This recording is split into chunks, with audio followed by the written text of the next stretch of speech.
haba, Kim. bucket list mo ba na matry yung Pang 5 skydiving ko na siya. So, isa yun sa mga bucket list ko, yung tumalon talaga sa Dubai. So, ginawa ko siya bago umuwi kasi masikip na talaga yung time. Pero, pinilit ko talaga. Nag 7 AM jump ako. So, okay naman. Tapos magkahapon nun umuwi na kami. Ano susunod Susunod? sa bucket list mo? Bucket list ko? Hindi ko pa alam. Kung ano na lang, kung ano-ano yung nandyan, i-go.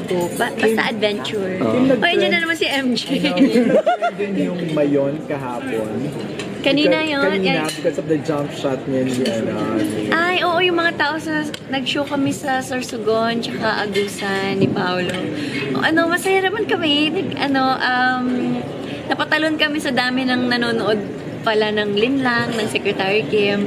Parang punong-puno yung buong plaza pag nag-perform kami. So, parang sinasabi kasi daw nila, pati daw yung mayon nakisang-ayon sa Kim Pao. Hoy! Ganun ba yun? What's your reaction on Hindi ko that? alam.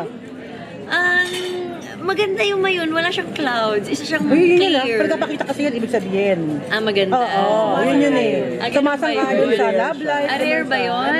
Diyos ko. Ano lang reaction about that? Rare? Oo, rare, oo, totoo. Hindi ko alam. Baka rare. Hindi ko alam. Baka nagkataon lang. Pero at ano lang, question lang, kamusta na kayo ni Pao? Yung friendship nyo, yung Okay samahan naman. nyo?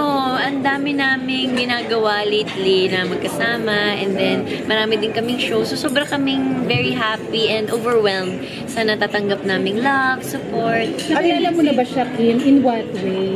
Gano'n naka-deep? Yes, yung friend, yung Naman, pagkakakilala. natatawa naman na siya sa akin. Nagkukwento naman na siya. So parang natagal na rin kami nagkatrabaho. So, yun. So siya ba ang naging daan na parang dahan-dahan ka naka-move on? Uy, ang bilis niya po talaga.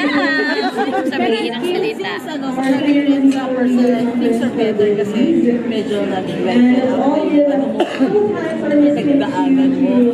Sa tingin mo, things are better with Paolo na? Grabe naman things are better. Siguro po na kataon lang na na okay yung mga nangyayari lately, and then yung mga blessings ay dumarating naman na hindi inaasahan. So parang masaya naman. Pag any work, nagpa-hangout din kayo? Hindi naman lumalabas ng bahay yun.